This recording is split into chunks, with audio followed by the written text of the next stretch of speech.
Alright, so here's our new Woodstock stove. Gonna block off the fireplace and get that covered with a metal plate and get a telescopic pipe, and we'll have it hooked up. We'll have it burning tomorrow.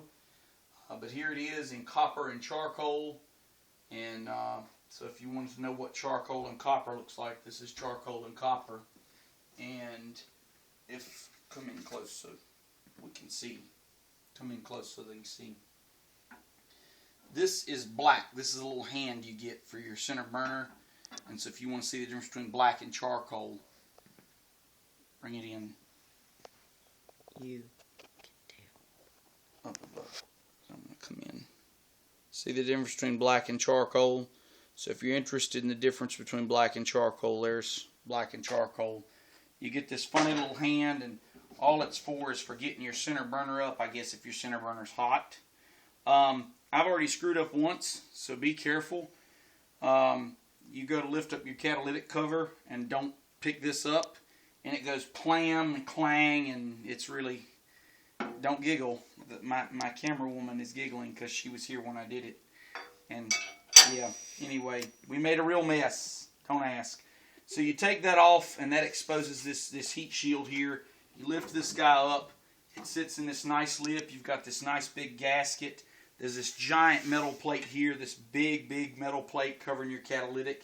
If you need to get to your catalytic, you grab your finger holes. Voila, there's your catalytic.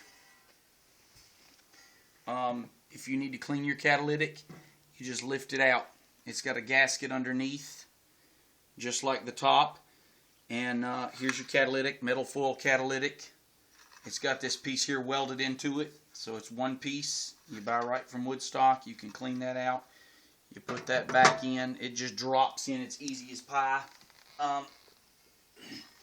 This does have feet positioned so, okay? The feet go to the back. So if you pick this up and you decide you want to take it off to get to your catalytic to clean it with a brush or vinegar like they suggest, it's a real pain to get back. You really have to wiggle it and jiggle it. But I find if you kind of tip it like this and slide it in, it will go. So there's your catalytic. To disengage your catalytic, you just lift this lever and you see it opens this big spot here. Opens this big spot here for your bypass. And then when you close your catalytic, it closes that back. The top, to set it back down, you just have to make sure that when you bring this forward, you have to lift it up slightly and slide it forward slightly, so that your tabs on the side line up, and it just shuts. It's pretty painless. Shut that. Put your top burner back on. Your air control is here. This guy just slides back and forth. You have to disengage the catalytic to open your door.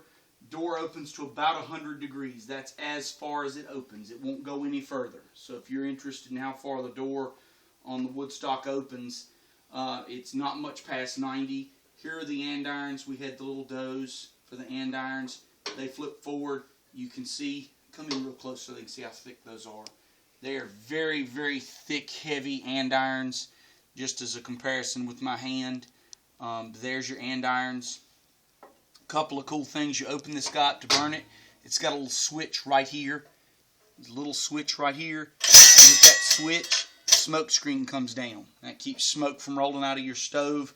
You can either push that back up manually before you close the stove door, or when you close the stove door, this tab, this little tab right here, and you can see where our paint's already rubbed off from it, but this little tab, when you close your door, we'll move that up. The other interesting thing is if you want to remove the andirons, just because I found this playing with our stove waiting for it to get installed, there is a tiny little switch back here. Let me borrow that. I'm going to stick that in the stove to see if I can find it. No, it's too dark in there. There is a switch. If you go from the bottom up, it is about halfway up, and you just have to reach in. There's this black piece here. You have to reach in and slide your hand up it, and you hear it clicking. The way that works is with your andirons like this, with your andirons all the way that way, if you hold that switch up, the andirons will slide up in a channel and you can remove them. So they come right out, easy as pie. You put the right hand side in, you put this in, there's a little track on the left hand side, and that switch keeps them from coming up. And you pull that switch and they slide right up. So real simple, real easy. We've got the herringbone design in the bottom for the ash pan. So you can just make you a little rake, and that little herringbone design, all your ashes go down in there. The ash pan's pretty simple. If you'll bring that way down here. Here's your ash pan latch. You just turn it counterclockwise, that drops. The way the ash pan works, it comes with this guy here. And if you line it up just so on the ash pan while it's underneath, it's a real pain to do. But I can do it if the camera's not going. But if you line it up while it's in the stove, sorry. You get your ash pan nice and covered, you carry it outside, you can pull that back off, put your ash pan back in, and voila, clockwise, and it's locked up. The door is really cool, the knob doesn't have a lot of play, that's as much play as you get. You've got two notches. One notch there, the first notch. If you look at my, right, notch 1, notch 2. Notch 1 is for when you first start your stove. You can hook it and you can see there's a gap.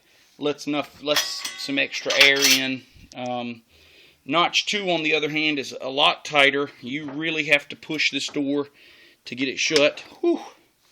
But that's latched and you can see it is very tight. Engage your catalytic when your thermometer's at the right temperature. There's the thermometer that comes with the stove.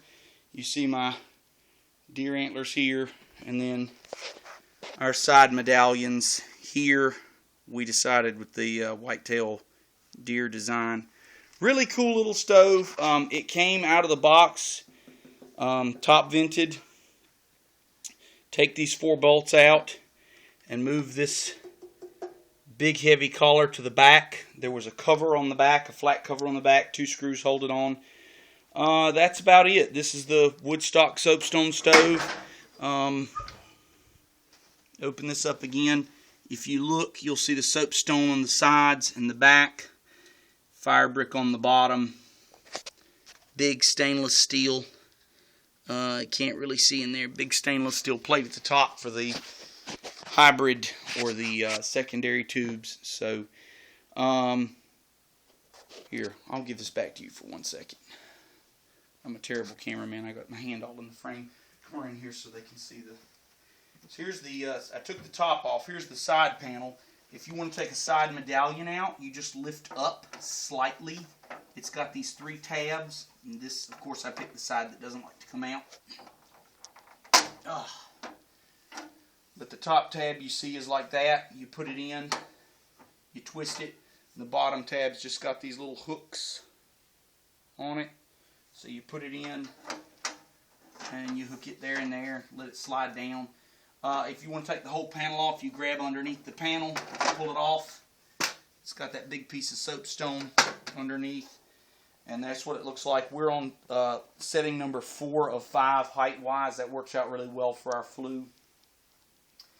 So, and you see all these holes here that are designed for air to kind of come in and convect up.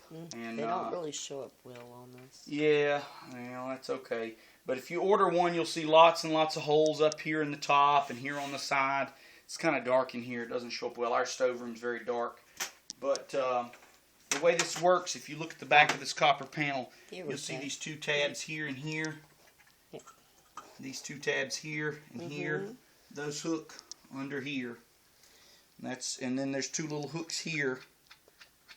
There's 2 little hooks here that have to hook into holes at the top. And that's how your copper, or my copper leg panels, whatever color leg panel you want. When you hold that a certain way, the light reflects and it shows those holes. And that's it. And it hooks back on. The leg panels are pretty heavy. I was surprised how heavy that was. I was surprised how heavy the stove was.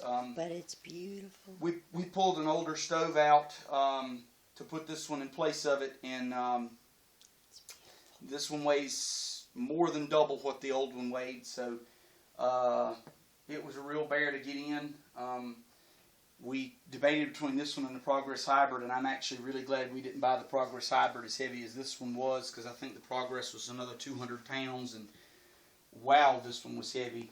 But it's a really cool stove. We're going to fire it up. It gets hooked up tomorrow. We'll fire it up tomorrow night for its first firing.